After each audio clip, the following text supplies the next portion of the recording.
আচ্ছা, ধন্যবাদ আপনাকে। আমরা এই মুহূর্তে স্টেডিয়ামেই অবস্থান করছি।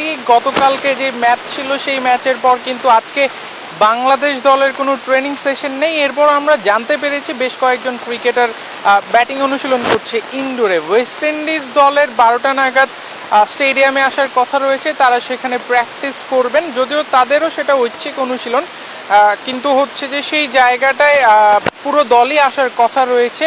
আর গতকালকে ম্যাচের বিষয়ে যদি একটু বলি, বাংলাদেশ আসলে যেভাবে ম্যাচটা হেরেছে, ব্যাটারদের দায়িত্বহীনতার যে পরিচয় তারা দিয়েছেন, সে কারণে বাংলাদেশ কালকে চট্টগ্রামের এই সুন্দর উইকেটেও বাংলাদেশ 166 রান চেস করতে পারেনি, যেটার কারণে আসলে দর্শকরা শেষ পর্যন্ত খুবই বিরক্ত হয়েছেন, হতাশা প্রকাশ করেছেন, এমনকি বিক্ষোভ করতেও দেখা গেছে। তারা বলছে ব্যাটাররা আসলে কোনো রকমের দায়িত্ব নিয়ে খেলতে পারছে না।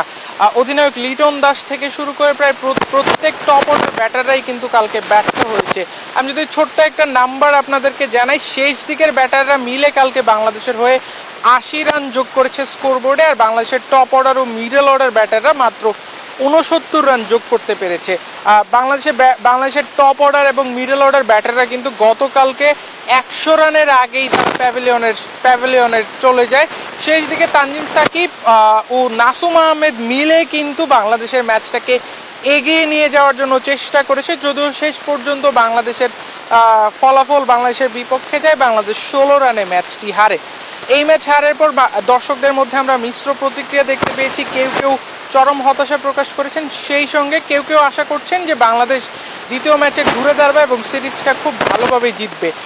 সেই সঙ্গে যেই সকল খেলোয়াড়দের উপর স্পটলাইট ছিল, সাইফ হাসান থেকে শুরু করে অধিনায়ক লিটন দাস, তারা আগামী ম্যাচে জ্বলে উঠবে এবং বাংলাদেশকে জয় উপহার দিবে, এমনটি আশা করছেন দর্শকরা।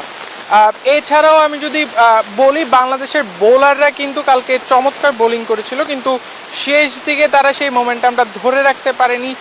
শেষ ওভারে 19 রান আসার কারণেই কিন্তু ম্যাচ থেকে এক প্রকার ছিটকে যায় বাংলাদেশ। চট্টগ্রামের এই স্টেডিয়াম থেকে নাফিসা, আমার কাছে এই ছিল সর্বশেষ। তাইয়ান, আপনাকে ধন্যবাদ। বান্ডেল থাকলে প্রতি সেনমানিতে টাকা বাঁচবে। বিকাশ সেনমানি বান্ডেল কিনে জিতুন প্রতি লেনদেনে।